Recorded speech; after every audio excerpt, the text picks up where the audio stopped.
اللہ الرحمن الرحیم۔ ان گنت درود و سلام جناب محمد رسول اللہ صلی اللہ علیہ وآلہ وسلم کی ذات پر، ان کے آل پر۔ اور اس وقت آپ کہیں چلے جائیں، کوئی آپ سے ملنے آئے یا آپ کسی کو ملنے جائیں، کوئی آپ کو سڑک پہ ملے، کسی ریسٹورنٹ میں ملے، ایک ہی سوال ہوگا، کیا ہو رہا ہے؟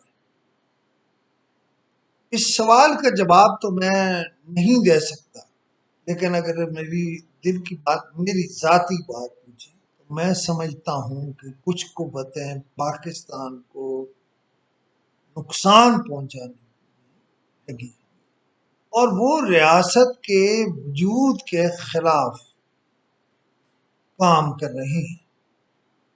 اسد عمر کو تیمور جھگڑا کو ڈیفینڈ نہیں کرنا چاہیے تھا، لیکن لگتا ہے کہ کچھ لوگوں کی ڈیوٹی لگی ہوئی ہے کہ وہ ریاست پاکستان کے خلاف سوچی سمجھی سازشیں کریں۔ اس وقت دو بیانیے ہیں، ایک بیانیہ بغاوت کا ہے، یعنی کسی صحیح بات کو بھی صحیح نہ مان، وہ اس چکر میں بعض لوگ غلط رویے اختیار کیے ہوئے، مثلا شوکت ترین اور محسن لغاری کی گفتگو میں محسن لغاری سوال کرتے ہیں کہ ترین صاحب، یہ معاملہ کہیں ریاست کے خلاف تو نہیں چلا جائے گا؟ اور وہ شوکت ترین جس کا باپ تحریک پاکستان کا کارکن تھا، جو نظریہ پاکستان ٹرسٹ میں بہت اہم تھے، وہ شوکت ترین جو ہے اس کے جواب میں وہ بات کرتا ہے جس کا مطلب ہے کہ فلاں کی ذات پاکستان سے اوپر ہے۔ میں سمجھتا ہوں کوئی شخص، میں، کوئی اور دوسرا، جس کے خواہ جتنی بھی فالوئنگ ہو، وہ پاکستان سے آگے نہیں ہو سکتا۔ اگر آئی ایم ایف کا قرضہ پاکستان کے لیے ضروری ہے تو تیمور جھگڑا کو آئی ایم ایف کو خط نہیں لکھنا چاہیے۔ تیمور جھگڑا تو خط لکھ کر آئی ایم ایف کو وہ خط پہنچانے کی بات بھی کر رہے تھے، اور اسد عمر اس بات پر مصر تھے کہ تیمور جھگڑا نے یہ خط لکھ کر کوئی گناہ نہیں کیا۔ چلیں، تیمور جھگڑا نے کوئی گناہ نہیں کیا،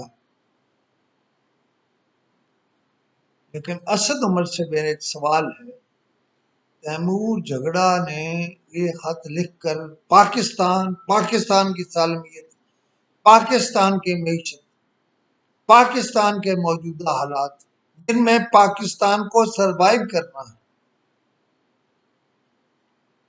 کتنے لفظوں کا ثواب پہنچایا؟ مفتہ یا نو مفتہ، مسئلہ تو پاکستان کے وجود کا ہے، پاکستان کے خلاف سازش کا ہے۔ پہلے شہباز گل اٹھا جس کا کچھ بھی نہیں پاکستان سے باہر، وہ یونیورسٹیوں میں ریسرچ کیا کرتا رہا؟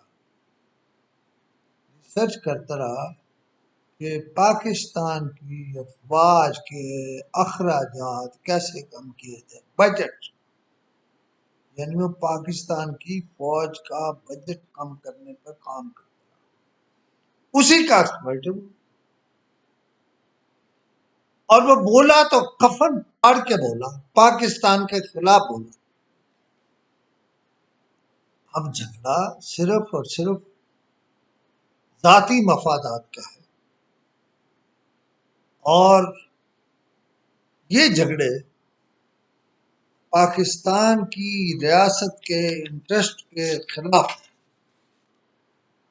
شہباز گل ہو یا تیمور جھگڑا، ان کی کوئی حیثیت پاکستان تو ہمارے بزرگوں کی قربانیوں کا نتیجے میں بنا، انہیں یہ معلوم نہیں کہ جب ہم بولیں گے، جب ہم سر اٹھائیں گے، یہ کہیں نظر نہیں آئے گے، ہم ان کے راستے میں کھڑے ہو جائیں گے، جو ریاست پاکستان کے خلاف سازش کریں گے ہم ان کے راستے میں رکاوٹ ہوں۔ میں تو سمجھتا ہوں اگر پنجاب اور پختونخوا اپنے خطوط واپس نہیں لیتے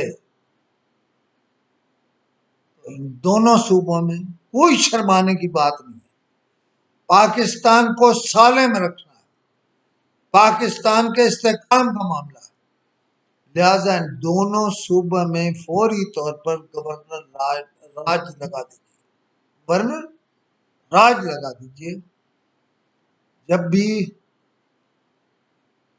کسی اکائی سے بغاوت کی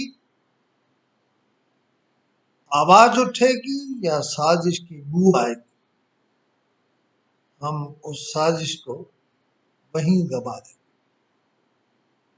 یہ تو ہے ایک بات۔ میں نے آج دن میں ایک ٹویٹ کیا اور اس میں نے تجویز پیش کی کہ پاکستان کے آرمی چیف کو فیلڈ مارشل بنا دینا چاہیے۔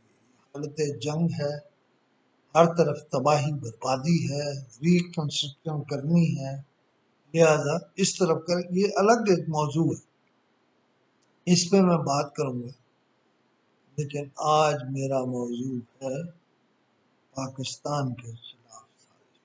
اسے یہاں ختم کرتا ہوں، پھر انشاءاللہ کل اس پر بات